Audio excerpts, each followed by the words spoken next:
I'll shake your head because I'm a businessman. But you know, What? You worried I said it's a 50-50? Don't bet against It's a 50-50. I ain't never said no 50-50. Who? He fighting against me. He ain't no fucking 50-50. In my opinion, that's cool. It's a 50-50. Let it be that. That's good. Don't bet your money on That's good. Don't bet your fucking money on though. You're all right. I said if you're the real deal, make a wager. Maybe. Oh, all right. No, I hope you win. You got my DM. Yeah. You can have my number if you want it. Oh, you want to bet? Oh, yeah. Oh, DM me.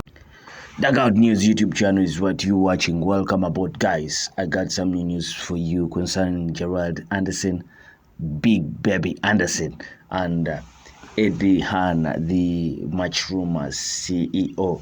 Now, Gerald Anderson had some words towards Eddie Hearn. He did urge Eddie Hearn to bet against him in his fight against Martin Bokole, and Eddie Hearn loses his money. He was saying that if Eddie Hearn is that strong, he should bet against him and he loses his money.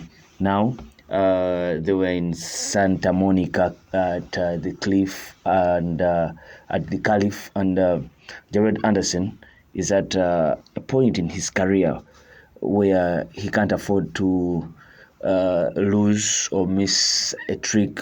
The unbeaten and top heavyweight, according to the WBC, WBO, and WBA, made it clear he's paying attention Tuesday, stopping on stage to confront Saturday fight promoter Eddie Hearn over a social media video in which Eddie Hearn told Saudi Arabia's power broker Taki Al-Shiki that Anderson's bout against Martin Bokole is a 50-50 fight that Anderson may lose. Don't bet against me. Let's make a wager, Anderson told Eddie Hearn. Hearn answered, as I have said in the media, you win this fight, you are the real deal. All right, you are going to find out, Anderson replied. Being young and American from Toledo, Ohio, the 24-year-old Anderson, 17 fights, no losses, 15 KOs, offers tough to resist potential that Alal Shaw clearly noticed by designating him an ambassador along with the main event fighter Terence Crawford and others for Saudi Arabia's Riyadh season, which is sponsoring Saturday's staked card at the BMO Stadium in Los Angeles. Anderson, who has sparred many times with former heavyweight champion and top-ranked stablemate Tyson Fury, trained with Fury's cornerman Sugar Hill Stewart in Florida for the Congo's Bokole. 20 fights, 1 loss, 15 KOs, who is slightly favored to win at the bout. Stewart explains everything thoroughly, breaks down why he wants you to do. My preparation was amazing, Anderson said. We are not playing no games, no slouches. Everybody's being well compensated. I love it. This is bringing the game back. Anderson has experienced 2 brushes with law enforcement over the past year. In November, arrest in Ohio for improperly handling firearms in a motor vehicle. He pleaded no contest a month later, and then leading Michigan police on a high-speed chase for 6 miles with speeds reaching 130 miles per hour in March. Anderson returned to the ring April 13th, handily defeating a non-responsive Riyadh May in Texas. He declared his readiness for Bokole, telling reporters he informed Hearn, put some fucking money on it. I promise he will lose his money every time. Hearn remains somewhat skeptical. I don't know enough to tell whether Gerald Anderson deserves to be the favorite or not, but I do know Martin Bokole is not Joshua and he's not Yusuk, but he's a world-class fighter and he beats a lot of guys in the top 15, Hearn said, and I don't think Gerald has ever boxed at that level before. I'm telling you, I think that's a war.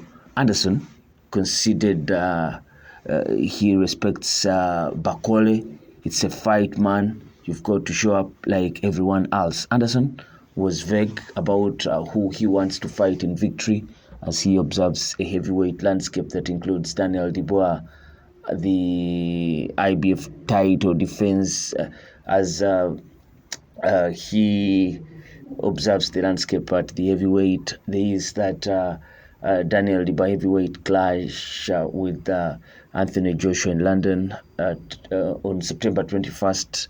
And there is also a 3-belt rematch between Fury and Alexander Usyk.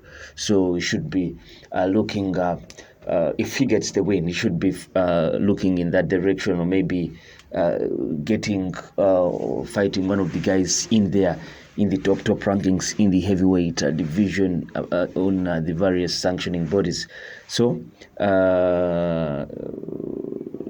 he faced off with Bakole and moves to Saturday knowing an impressive showing will boost his stock on Taki Al-Shiki's list. It's just Al-Shiki liking me as a person, knowing who I am. I am happy to do the ambassador role. Anderson said, I'm not here to play. I know what's going on. Bakole knows what's going on. I don't need to do any talking. You've got to see me in the ring. August 3rd, you've got to get me in there with me. We'll wait and see about what Anderson is saying. He's oozing with confidence. I feel like that bet, if you want to lose your money, bet against me. He got from Terence Crawford. You see, Terence Crawford was telling Eddie Hearn earlier that immediately they announced this card on the day of that press conference. Terence Crawford was telling Eddie Hearn that you're going to lose again. You're going to lose again going against me, because in Terence Crawford's first title shot in the lower divisions, I think he fought on a matchroom organized event, beating up on Ricky Barnes. He went to Great Britain, fought there, and won the belt. That is Terence Crawford. So Eddie Hearn was bringing back that and saying that, you see, I gave you your first title shot, and here we are. But this time round, you're going to get your first loss still under an event organized by me. And Terence Crawford was telling him, you see, you're going to lose again. You're going to lose again. So if you want to lose, bet against me. There's a Terence Crawford's lines, and I think Gerald Anderson is walking in that lane. I feel like he's got that kind of I think it has stuck to his mind that he's that star. He's not yet there, and his performances don't quite look the same, especially the last performances, going the distance, struggling to easily beat up on Charles Martin, a washed up guy. And you're thinking, this is a huge test. And for me, I sensed he's kind of nervous. And all this bet against me, you will lose thing. There's that feeling that he's nervous going into this fight, and you don't have to have that fear facing a guy like Martin Bakole, a guy that has nothing to lose, a guy that will come up to give it his all. That's Martin Bakole for you. He's been there, touted as the most avoided heavyweight. So you're thinking he's in for a huge test. He has a huge test on his shoulders, Gerald Big Baby Anderson. And you think if he loses against Martin Bakole, you don't think he will now have any chance for a title shot soon. But what do you think? He's oozing with confidence. For me, I feel like the lines he telling Eddie Hearn to bet on him and lose his money, I think those lines were hidden, were to hide the fear that has surrounded him because of a fight with Martin Bakole. I think he expected to fight Deontay Wilder, but Wilder lost out terribly to Zile Zhang, because that was the plan.